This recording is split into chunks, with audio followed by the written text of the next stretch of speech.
screen, a swain getting slain for the love of a queen. Some great Shakespearean scene where a ghost and a prince meet and everyone ends up in speed. The guy may be waving the flag that began with the mystical hand hymn hooray. The American way, the world is the stage is a world of entertainment.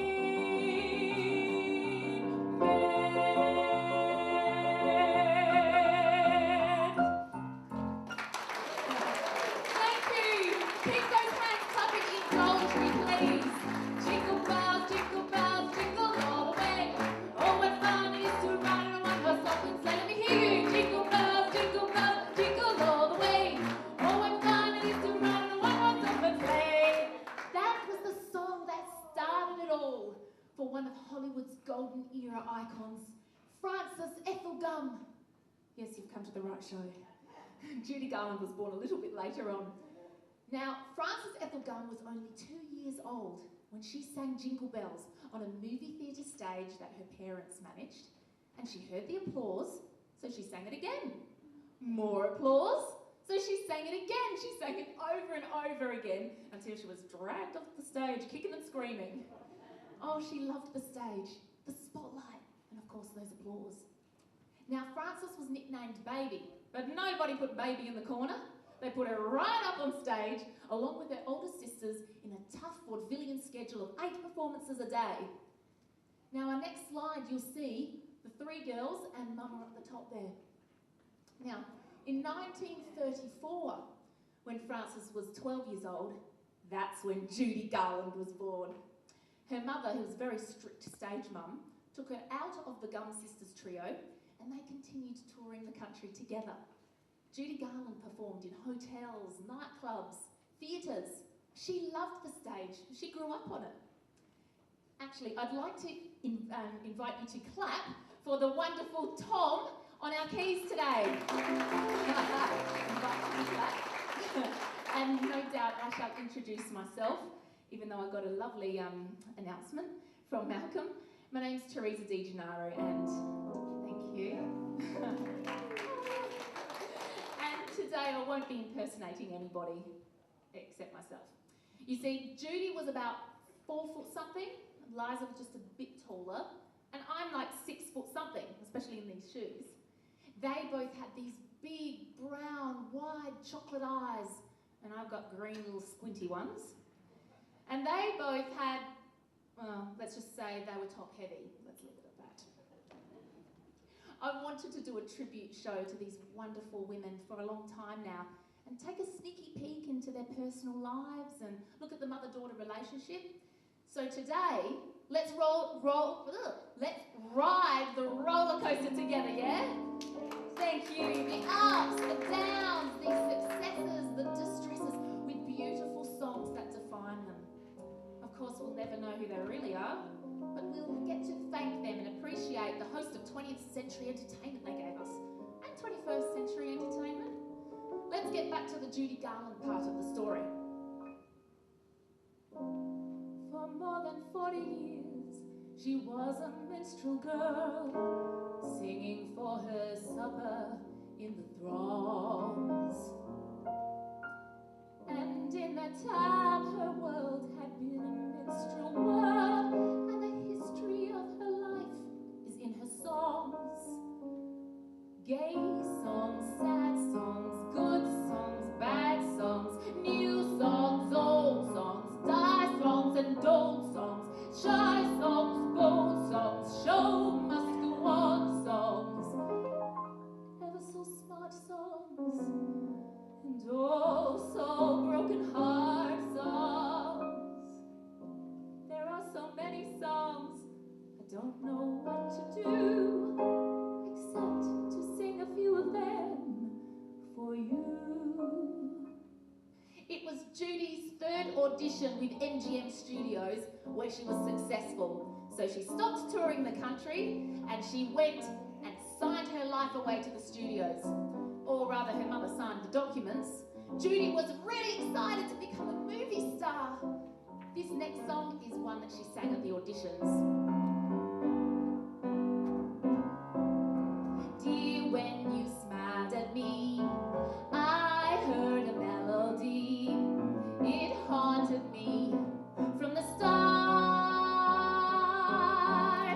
Something inside of me started a symphony.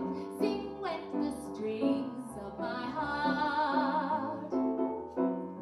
'Twas like a breath of spring. I heard a robin sing about a nest set apart. Oh, nature seemed to be in perfect harmony. Sing went the strings of my heart. Your eyes make skies seem blue again. What else could I do again but keep repeating through and through? I love you, love you. I still recall the thrill. I guess I always will. I hoped we'd never depart. Dear, with your lips to mine, oh, rhapsody divine. Sing with the strings of my, sing with the strings of my, sing with the strings of my heart.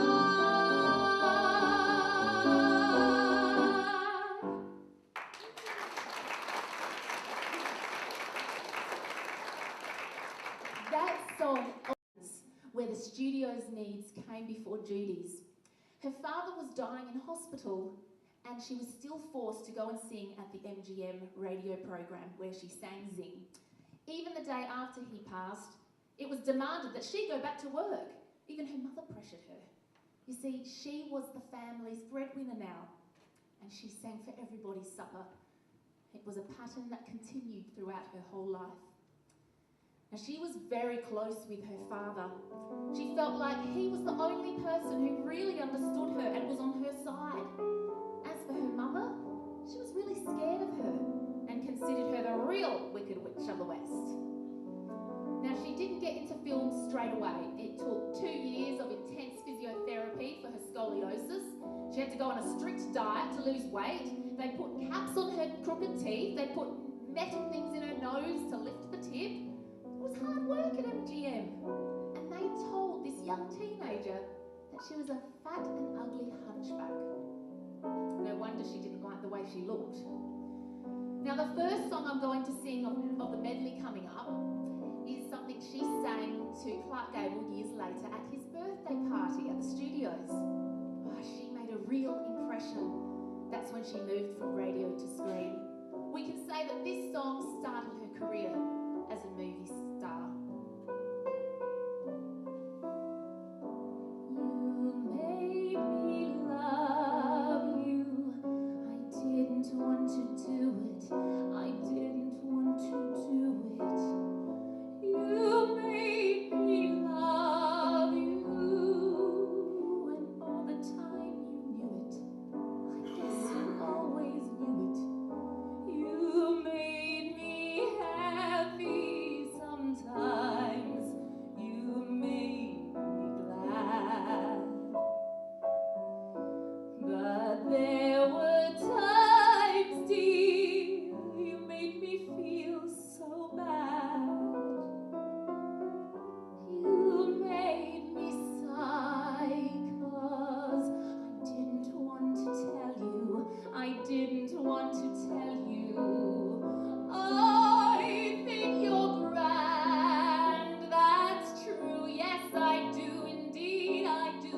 You know I do.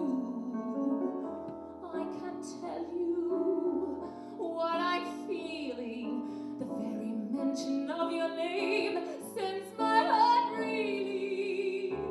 You know you made me love you.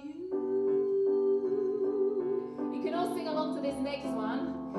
The bells are ringing for me and my gal. The birds are singing for me and my gal. Everybody's been knowing to where they're going, and for weeks they've been sewing. Right, congregating for me and my gal. The parson's waiting for me and my gal. And someday we're gonna build a little home for 2 or 3 or 4 or more in Loveland for me and my gal. Clang, clang, clang with the trolley. Ding, ding, ding went the bell. Zing, zing, zing went my heartstrings. From the moment I saw him I fell.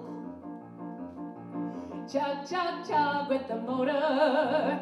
Bump, bump, bump went the brake. Pump, bump, bump went my heartstrings. When he smiled I could feel the car shake. He tipped his hat and took a seat. He said he hoped he hadn't stepped upon my feet. He asked my name, I held my breath. I couldn't speak because he scared me half to death. Chug, chug, chug went the motor. Pop, pop, pop went the wheels. Stop, stop went my heartstrings. As he started to leave, I grabbed hold of his sleeve with my hand. And as if it were planned, he stayed on with me and it was grand just to stand with his hand holding mine to the end of the line.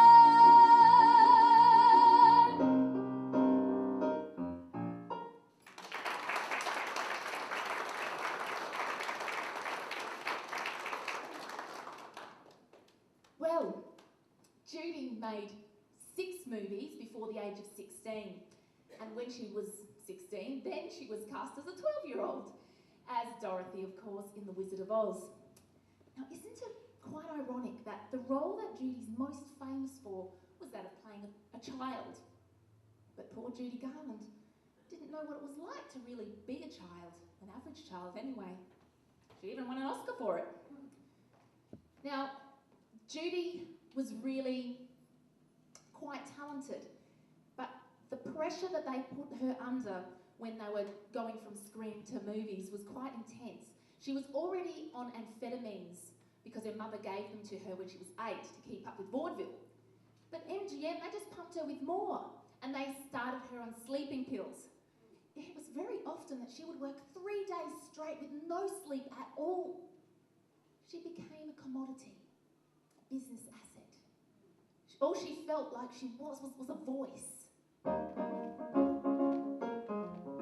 We're off to see the wizard, the wonderful Wizard of Oz. We hear he is a whiz of a whiz, if ever a whiz there was. If ever a whiz there was, the Wizard of Oz is one because of the wonderful things he does. We're off to see the wizard, the wonderful Wizard of Oz.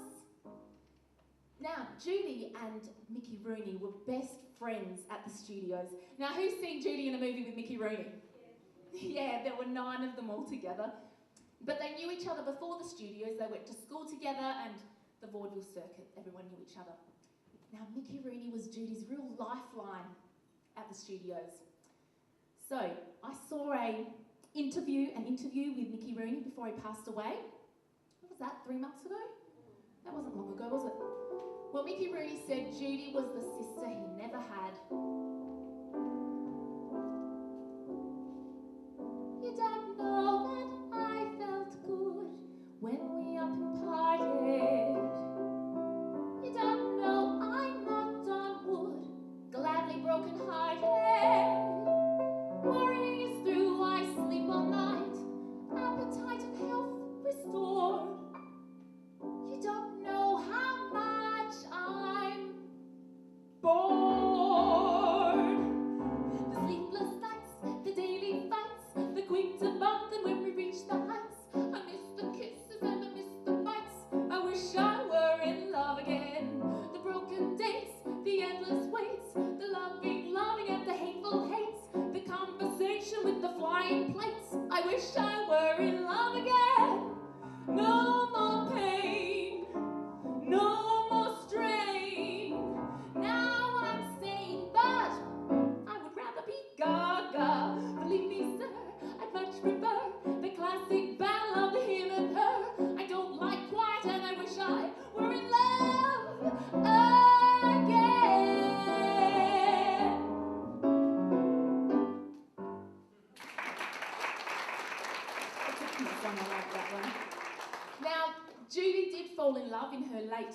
teenage years to jazz musician Artie Shaw. Now, Artie was a lot older than Judy. He was quite worldly and intellectual, sophisticated and gorgeous. He opened Judy's eyes to the world, introducing her to jazz, books, who knows what else. He was very charming, and he encouraged her looks and her talent. Now, she was forbidden to see Artie from Mama and the studio, but best friend Mickey Rooney would pick her up, take her to go see Artie, and drop her home at the end of the night. Very teenager behaviour, isn't it? Well, Judy was convinced she was going to get married to Artie, but one morning she opened the newspaper and saw that he had eloped with Lana Turner. Oh, she was crushed.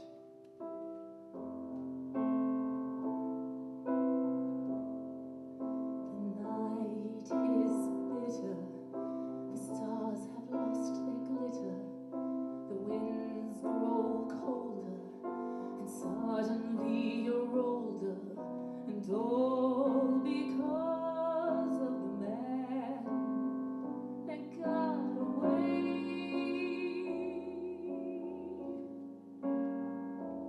No more is eager call, the writings of the wall, the dreams you dreamed have all gone astray.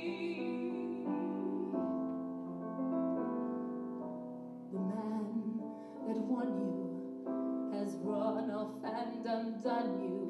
The great beginning has seen the final inning. Don't know what happened, it's all a crazy game.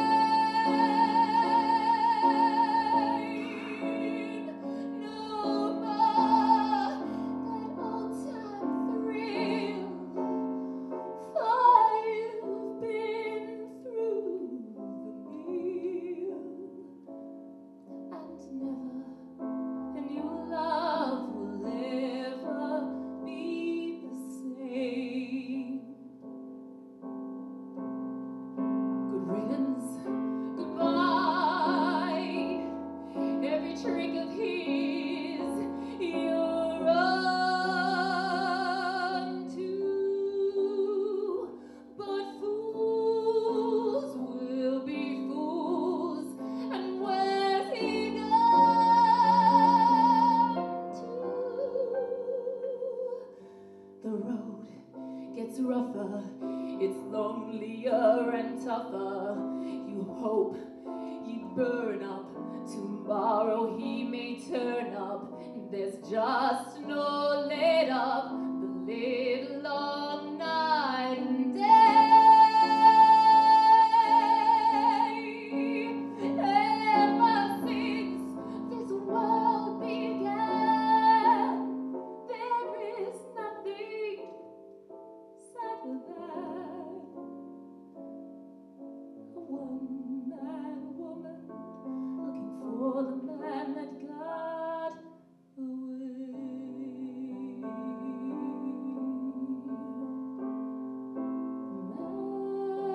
man that got away.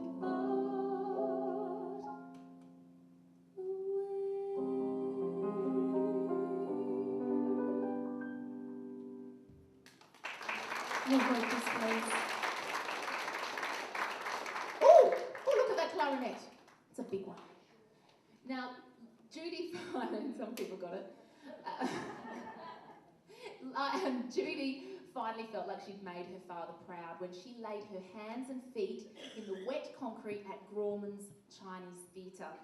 But she was still afraid of the studios, even though she was averaging 3 movies a year. She was trying to make everyone happy, supporting the family, and by this time, with her popularity, she was supporting the studios. But she was still worked to the bone, and she wasn't paid very well. She was churning them out. Strike Up the Band, Little Nellie Kelly, The Ziegfeld Girls, Babes on Broadway, We Want Music, introducing Lily Mars, and in the middle of filming Girl Crazy, she collapsed out of exhaustion. She was told by the doctor she needed to go to a health farm for 6 months to detox. But after only 3 weeks, Mum and the studio put her back to work. Yeah. So now during this whole period that she was busy filming, it was her turn to elope. So she did, with David Rose, who will come up. There he is. Now, Judy even got pregnant to David Rose, but the studio encouraged her to have an abortion, which she did. That relationship didn't last for too long, unfortunately. Now, this is where I want to put out my disclaimer, yeah?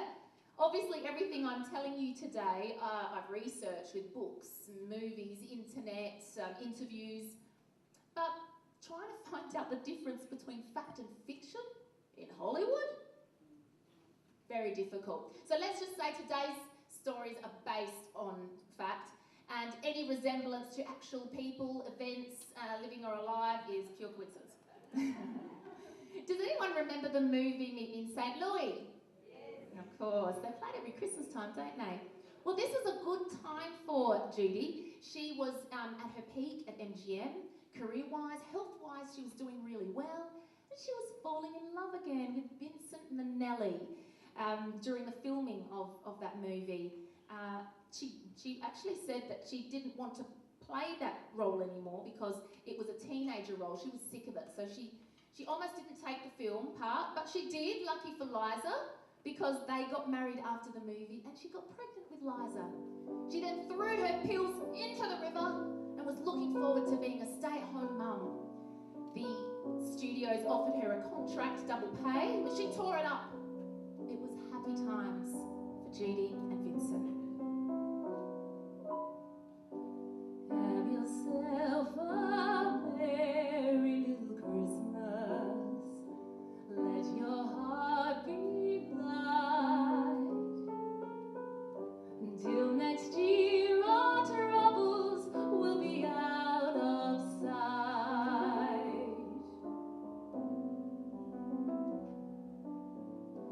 Have yourself a merry little Christmas. Make the Yuletide gay. Till next year, all troubles will be miles away.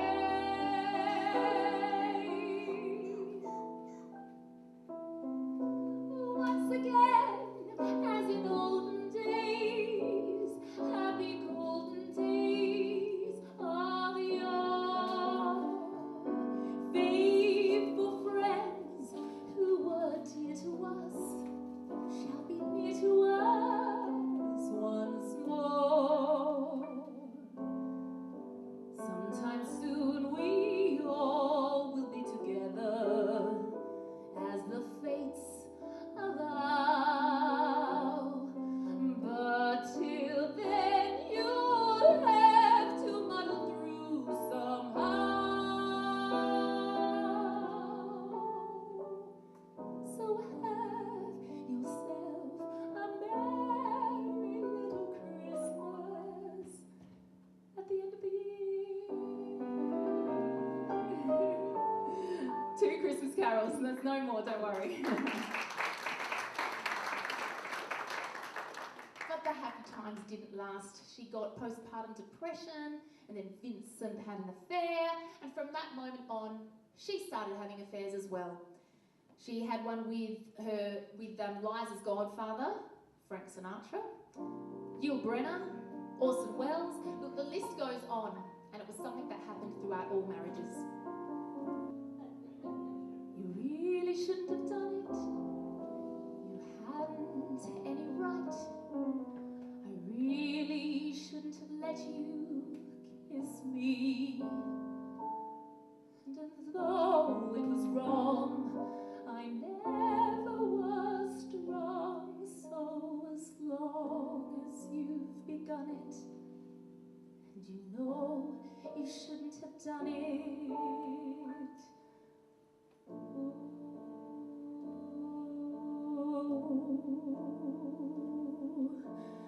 do it again.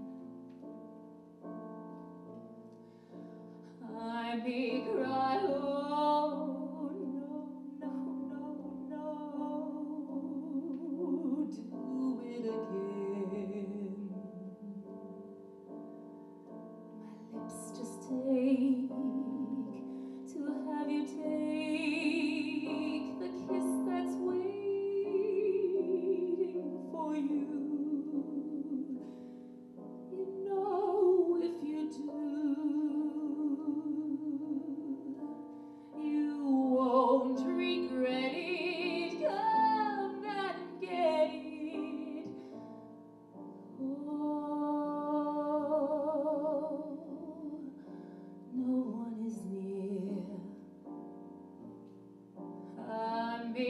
cry, oh no, no, no, no. No one can hear. I know tomorrow morning you may say goodbye and amen. But until then, please do it again.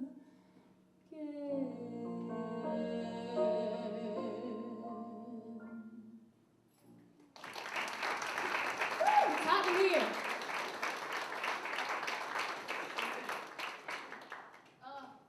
Well, living in that unhappy relationship, the medication came back into the picture, and she went back to work. But this time Liza joined her. Liza was only 3 years old when she made her movie debut with Mama in the movie Good Old Summertime. Judy just loved being a mother, and she just really wanted to be called Mama. So with all the kids, she insisted she was called Mama. So she loved being a mama, and she was always working though. She was also in and out of rehab a lot. At the time, electroshock therapy was really popular too. So she was really ill. She took a lot of time off work. She was suspended and replaced several times. On the third time, that's when Judy was so devastated that she took a piece of glass and cut her own throat. That's when MGM terminated the contract, and the relationship with Vincent was terminated as well. But the roller coaster's going up. It's going up because all of that sadness led to some really great successes as well. She also had time to relax, to rest and recover, not working so hard, which was great. And she fell in love again with her new manager, Sydney Luft. At 30, she got married to him and they had a couple of children.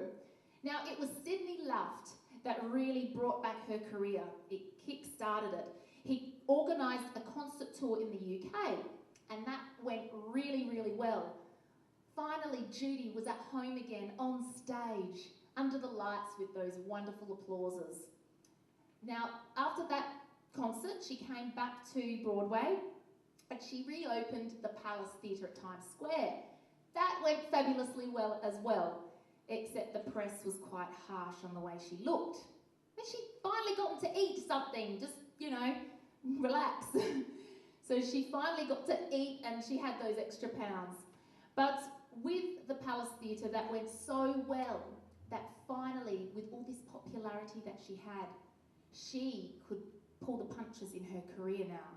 She got to choose what roles she wanted. She chose A Star is Born. She even chose what musicians were going to write the music. Gershwin and Harold Arlen. Swanee, how I love you, my dear old Swanee. I'd give the world to be down with the folks in DIX, even though my Mandy's waiting for me, praying for me down by the Swanee. The folks up north will see me no more when I get to that Swanee shore. Swanee, Swanee, I'm coming back to Swanee. Mammy, Mammy, I love the old folks at home. Thank you. Judy loved that song so much. It was from A Star is Born. And she really enjoyed singing African American music. She was a great supporter of the civil rights movement and donated a lot of money to the cause. Now, A Star is Born got great reviews. Time magazine said that it was the best one-woman show in modern movie history, which was fantastic. She had gone cold turkey for playing the role and won a Golden Globe Award. She was also nominated for an Oscar, but that's a bit controversial because she lost to Grace Kelly, who had a reputation of being a bad actor. But never mind, she was feeling like a winner because on the night of the awards, Judy gave birth to a healthy little baby boy. But the roller coaster's going down. She got postpartum depression again, and she started to lose a lot of money. Millions, in fact. She was in debt to overspending, unemployment, and the amphetamines were not cheap. and her husband turned out to be a gambler. Yeah, so the gambling side of things really made the relationship quite rocky, and the addiction reared its ugly head again. Now, hold on to your seats here. What happened is Liza became a mother to her mother at this point because Judy got cirrhosis of the liver due to hepatitis and had a death sentence given to her. Liza looked after everything, you know, making sure the kids got to school, paying bills. She even saved her mother's life using a stomach pump several times. She was always monitoring the medication and she was on constant suicide watch. But Judy, as a trooper that she is, she got better and she didn't pass away like was predicted. And she actually performed the famous Carnegie Hall concert, which was recorded, and won, not one, but 5 Grammy Awards. That night was considered the best night in showbiz history. She was on fire. After that, there was a divorce and a bit of an ugly custody battle. Poor thing, she had so many ups and downs, didn't she? The next up was the Judy Garland show on television. It only lasted for 1 season, but the stars and the quality of those shows were fantastic. You should have a look on the internet. There's some amazing stars like a really young Barbara Streisand, Bing Crosby, the list goes on. And Liza performed as well as a 17-year-old on this show. It was great. But in 1964, she came to Australia. You know about that, don't you? Yeah. Well, she had a great show in Sydney, but in Melbourne, she came out stumbling and slurring. She was booed off. She sang a few songs, but then ran off crying. On her way back home, she stopped in Hong Kong. She was supposed to perform there. Incidentally, this is where she discovered Peter Allen. But she cheated death again in Hong Kong. She had a heart attack and went into a coma for 3 days. Of course she survived, all was well, but the newspapers had a field day. Wasn't the first time she was front page news though. I don't care what they may think of me. Perhaps it's the lone way, but I'll go my own way, that's my philosophy. I don't care, I know that style like mine is really rare, so no one can faze me by calling me crazy, 'cause I don't care. She was full of spirit, that woman. Well, she got things together. After that, she got married to Mark Heron, who was much younger, and they went to London with Liza for a big concert at the Palladium. Now, Liza's sister, Lorna, said, Mum's life wasn't tragic. Mum was an eternal optimist. She always looked on the bright side of things. Now, this next song is a song that Liza and Judy sang at the Palladium.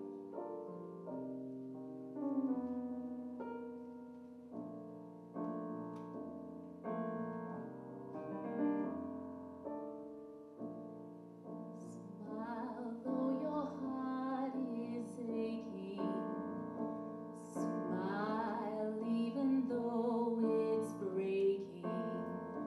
When there are clouds in the sky, you'll see everything is high.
Now, Liza's fourth husband cheated on her as well, and do you know who it was with? I might leave that one because that's really juicy. It is, it's really juicy. I'll leave it till later. But to make, to add insult to injury, she found herself homeless. That's right, the IRS came in, took her home and concert revenue, and she was left on the streets.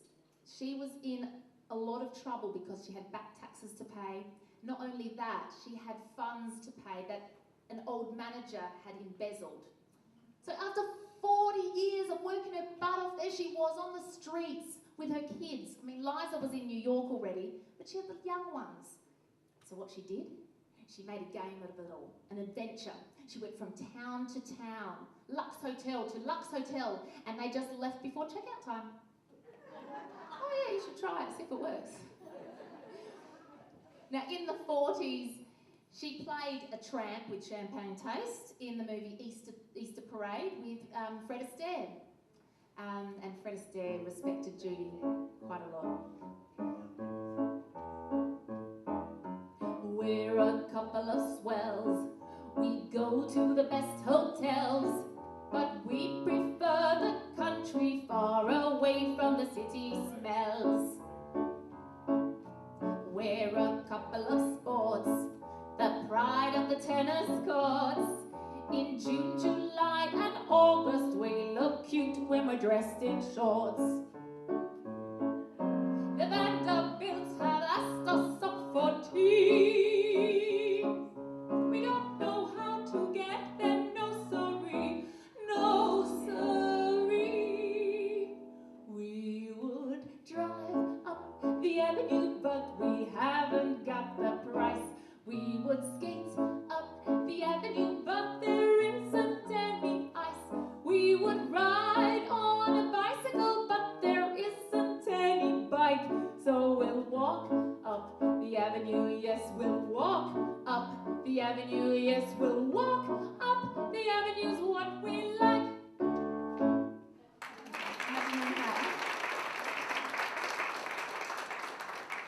Now, Judy kept singing for her supper, and in 1967 there was another huge hit at the Palace Theatre. Now, both of her daughters wanted to be entertainers. Now, Judy didn't want this. From a young age, she was trying to convince her children that being in the entertainment industry was a bad thing. But it did not dissuade Lorna or Liza. She was really, really proud of both of them, though, and she supported them all the way. Joey turned out to be a photographer. Now, Judy was really, really proud of herself for being such a loving mother, for being fun and non-intimidating. There was no place like home when Judy was with her kids. Now, I've got a little surprise for you. Just, that's lovely. Hello, Tom. Let's say hello to Tom. Hi, Tom. Oh, some people can see over there. All right, I'm changing my shoes. You know what I'm doing. Ta-da! Oh, thank you. Now, please say hello.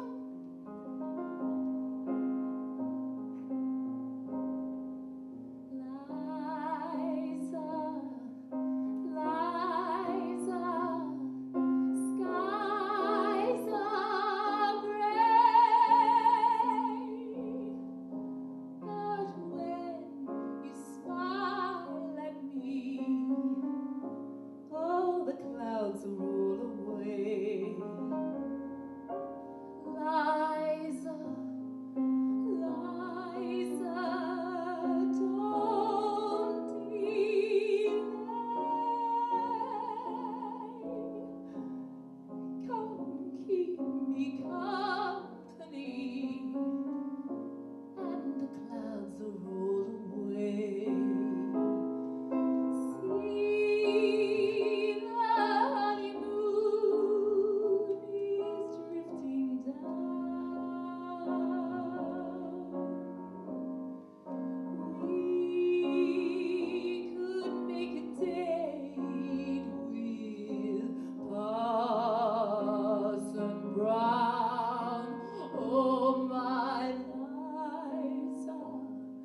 when she was 47. She was in London with her 5th husband of only 3 months. She was penniless and she was estranged from all the kids at this point. Liza paid for the funeral. When all the world is in a hopeless jumble and the raindrops tumble all around, heaven opens a magic lane. When all the clouds darken up the skyway, there's a rainbow highway to be found, leading from your window pane to a place behind the sun, just a step beyond the rain. Somewhere over the rainbow, way up high, there's a land that I heard of once in a lullaby. Somewhere over the rainbow, skies are blue, and the dreams that you dare to dream really do come true. Someday I'll wish upon a star and wake up where the clouds are far behind me, where troubles melt like lemon drops way above the chimney tops. That's where you'll find me. Somewhere over the rainbow, bluebirds fly, birds fly over the rainbow. Why, oh why can't I? If happy little bluebirds fly beyond the rainbow, why, oh why can't I?